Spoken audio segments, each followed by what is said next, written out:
Hola, me da mucho gusto saludarte. Mi nombre es Luis Cano y te doy la más cordial bienvenida a la asignatura de problemas filosóficos.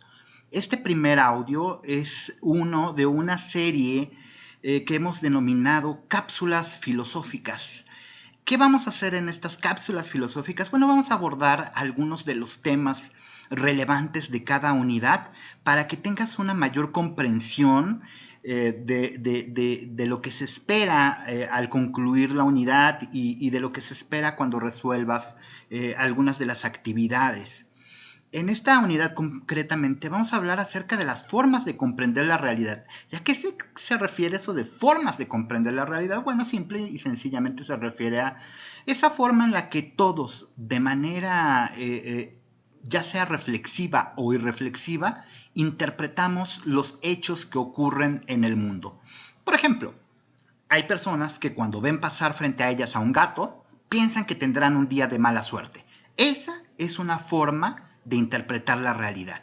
¿Por qué? Porque nuestro cerebro le da sentido a un hecho específico que acaba de ocurrirnos con base en ciertas creencias que ya teníamos, que pueden ser creencias que adquirimos en la casa, en la escuela, a través de las redes sociales. Hay muchas formas en las que todos nos hacemos una idea de cómo funciona la realidad. Aquí vamos a ver 5. La primera es la del sentido común, que tiene que ver mucho con el ejemplo que te acabo de dar del gato.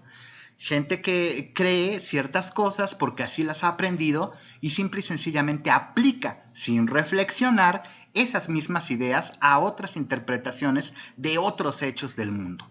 Entonces el sentido común se refiere a un pensamiento irreflexivo que tampoco se cuestiona y que trabaja mediante la adquisición de creencias en el pasado, ¿no? Por ejemplo, si nosotros tuvimos, no sé, la mala suerte de ser mordidos por una serpiente, de repente tendremos mucho miedo de las serpientes porque vamos a pensar que siempre nos van a morder. Entonces también tiene un componente de experiencia, de inducción, el sentido común, pero el sentido común también tiene muchas desventajas y las más grandes desventajas que tiene es que opera mediante prejuicios. Es decir, no nos indica siempre la realidad tal cual es, sino que nos predispone a interpretarla de una manera a veces errónea. Las otras 4 formas de entender la realidad son formas que han aparecido en la historia de la humanidad. Pensemos en la mitología, por ejemplo. La mitología es una forma de interpretar el mundo en la que le atribuimos la ocurrencia de los hechos a ciertas deidades o a ciertos poderes sobrenaturales. Así, por ejemplo, los griegos pensaban que Zeus era quien hacía que en las tormentas aparecieran los rayos, porque él los lanzaba ya que estaba enfadado por algo que habían hecho los seres humanos. Entonces, la mitología lo que hace es justificar o dar una justificación sobre la realidad, pero de manera simbólica, ¿no? El rayo significa algo, el fuego significa algo, el agua significa algo, y todo tiene un simbolismo en la mitología y además todo se relaciona con seres sagrados que pueden ser dioses o semidioses. Luego aparece en la historia la religión. La religión ya es una relación del ser humano con Dios, algo más concreto que la mitología y que parte de un sistema de creencias, de valores, de actitudes que tratan de ordenar el actuar humano. Piénsese, por ejemplo, en los 10 mandamientos y en la historia de Moisés y las tablas de la ley, ¿no? Cómo Dios entrega directamente a Moisés estas tablas para regular la conducta de los seres humanos y que estos se comporten de acuerdo a ciertas normas que son beneficiosas para la misma sociedad.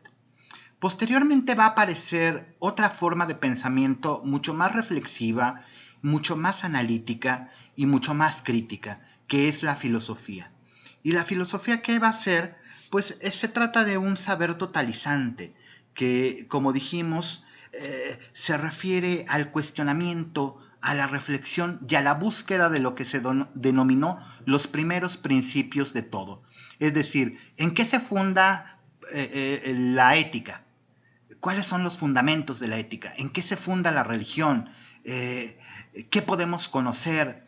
¿Qué nos está permitido hacer? Pero no nada más dentro de las normas jurídicas, sino realmente como individuos libres, ¿no? Podemos hacer cualquier cosa o hay cosas que nos están prohibidas, pero no por Dios, sino por la razón y por la estructura misma del mundo, ¿no? Entonces, a partir de la filosofía también va a surgir otra forma de comprender la realidad, que va a ser la ciencia. La ciencia va a ser muy parecida a la filosofía en el sentido crítico, objetivo, sistemático, que busca respuestas universales. Pero ¿cuál va a ser su gran diferencia? Que la ciencia se va a especializar. Se va a especializar en distintos temas. Unos de ellos van a ser los números, por ejemplo, y así va a aparecer la matemática. Otros van a ser los objetos físicos, y así va a aparecer la física.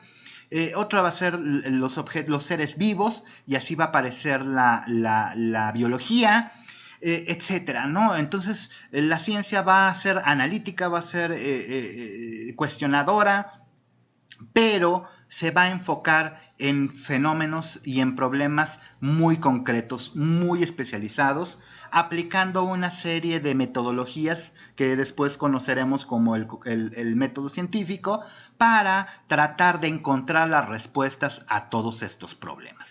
Y bien, bueno, pues este es a modo general el temario de esta primera unidad. Espero que esta primera explicación acerca de los temas te dé alguna luz para poder comprender mejor los textos que vienen en la plataforma. Y recuerda que cualquier cosa, aquí estoy yo para ayudarte. Me mandas un mensajito y te responderé lo antes posible. Seguimos estando en comunicación a través del mensajero y espera la próxima cápsula filosófica con algún tema interesante que también tú puedes sugerir. Si quieres que hable de algún tema en específico que no hayas comprendido, mándame un mensajito y me pondré a trabajar y a elaborar el tema que sea de tu interés. Muchas gracias por escuchar y seguimos en contacto. Adiós.